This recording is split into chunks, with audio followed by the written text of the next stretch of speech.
स्वागत है आप सभी का हमारे YouTube चैनल इन्फीरियर फैक्ट्स में। आज मैं आपको ऐसी हैरत अंगेज कहानी के बारे में बताने जा रहा हूँ जिस पर अगर मूवी बने तो वो शायद ब्लॉकबस्टर ही होगी। तो चलिए दोस्तों, बिना समय गंवाए शुरू करते हैं। दुनिया में हर इंसान की अपनी एक पहचान है। अगर उसे खोजने पर आए तो पता लगाया जा सकता है कि कौन व्यक्ति कहाँ पैदा हुआ था, कहाँ पला बड़ा और उसके परिवार में कौन कौन है। लेकिन अमेरिका के डलास की रहने वाली लॉरी एरिका रफ की कहानी आम लोगों से थोड़ी अलग थी। लॉरी कैनेडी ने ब्लैक रफ से शादी की तथा दोनों डलास में बस गए। काफ़ी सारे मिसकैरेज होने के बाद 2008 में लॉरी ने एक बेटी को जन्म दिया। सब कुछ ठीक ही चल रहा था कि लॉरी की ज़िंदगी में अचानक एक तूफान सा आ गया। उसके पति को लगने लगा कि उनकी शादी कामयाब नहीं है और दोनों को तलाक ले लेना चाहिए। ये सदमा लॉरी बर्दाश्त न कर सकी और उसने 2010 में आत्महत्या कर ली। यहाँ तक की कहानी तो दुनिया में बहुत से लोगों के साथ घटित हो चुकी है, लेकिन हैरान कर देने वाली बात तो लॉरी की मौत के बाद सामने आई। जब उसकी मृत्यु के बाद पुलिस ने उसके सामान की तलाशी ली तो उसकी अलमारी से कई ऐसे दस्तावेज निकले जिसने उसके पति और पुलिस को हैरानी में डाल दिया। दरअसल मृत्यु के समय लॉरी की उम्र 42 साल थी, लेकिन कागजात के हिसाब से 1988 से पहले लॉरी कैनेडी नाम की कोई महिला थी ही नहीं। उसके पास से कुछ दस्तावेज बरामद हुए जिन पर उसका नाम बैकी सुई टर्नर दर्ज था। बात यहीं खत्म नहीं होती दोस्तों।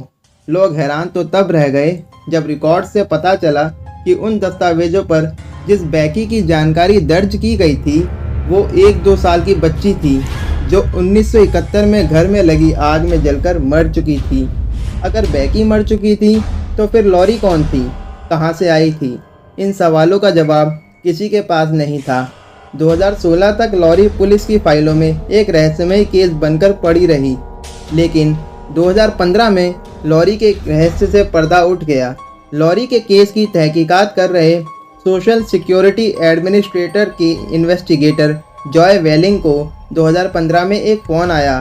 ये फ़ोन न्यूक्लियर फिजिसिस्ट तथा फोरेंसिक जेनेलॉजिस्ट कॉलिन फिट्जपैट्रिक का था। दरअसल 2013 के बाद जब लॉरी की कहानी अखबारों में छपने लगी तब से कॉलिन ऑनलाइन ही इस केस की तहकीकात कर रहे थे। कॉलिन ने जॉय को बताया कि उन्होंने लॉरी के डीएनए से उसकी फैमिली हिस्ट्री निकाल ली है जो फिलाडेल्फिया में रहती है। कॉलिन की बात पर भरोसा करके जॉय जब उनके बताए हुए पते पर पूछताछ करने पहुंचे तो उन्होंने उस परिवार के लोगों को लॉरी का ड्राइविंग लाइसेंस दिखाया जिस पर उसकी फ़ोटो थी। लाइसेंस को देखते ही परिवार के एक सदस्य ने चीखते हुए कहा, ये तो किम्बरली है। यह सुनकर जॉय वेलिंग के होश उड़ गए कि आखिर ये माजरा है क्या। दरअसल दोस्तों, छानबीन करने के बाद जॉय वेलिंग को यह पता चला कि यह लॉरी की मां का परिवार था तथा लॉरी का असली नाम किम्बरली मैकलेन था। जब वह 18 साल की थी तब अपने माता पिता से अलग होने के बाद वो घर से भाग गई थी। इसके बाद उसने अपनी पहचान छुपाने के लिए मरे हुए लोगों की पहचान अपनाई। तो दोस्तों, यह थी लॉरी की कहानी। तो दोस्तों, कमेंट करके हमें ज़रूर बताएं कि आपको ये कहानी कैसी लगी। हमारी वीडियो को सब्सक्राइब करें, लाइक करें और शेयर करना ना भूलें। मिलते हैं अगले वीडियो में। धन्यवाद।